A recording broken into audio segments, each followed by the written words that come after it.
Capsicum కర్రీని ఎలా తయారు చేయాలో చూపిస్తున్నాను. ముందుగా గిన్నె పెట్టుకొని దానిలోకి ఆయిల్ వేసుకొని, ఆవాలు, జీలకర్ర వేసుకోవాలి. వేసుకున్నాక వేగిన తర్వాత ఉల్లిపాయని వేసుకొని వేయించుకోవాలి. ఉల్లిపాయ కూడా పచ్చివాసన పోయే వరకు వేయించుకోవాలి. తర్వాత కొద్దిగా పసుపు వేసుకొని వేయించుకోవాలి. తర్వాత కొద్దిగా అల్లంని వేసుకోవాలి. దంచిన అల్లంని వేసుకొని వేయించుకోవాలి.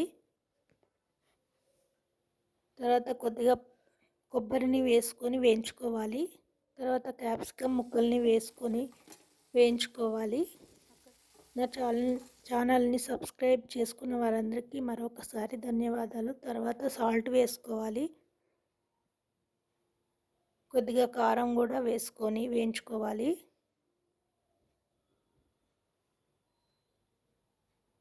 తర్వాత కొద్దిగా వాటర్ని యాడ్ చేసుకోవాలి.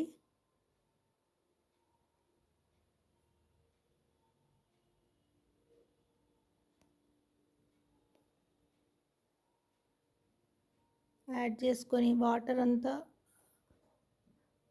ఎగిరే వరకు వేయించుకోవాలి. ముక్కల్ని ఉడికించుకోవాలి.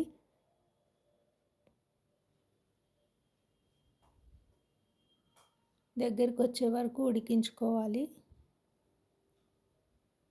దీనిలోకి కొద్దిగా ధనియాల పొడిని యాడ్ చేసుకోవాలి.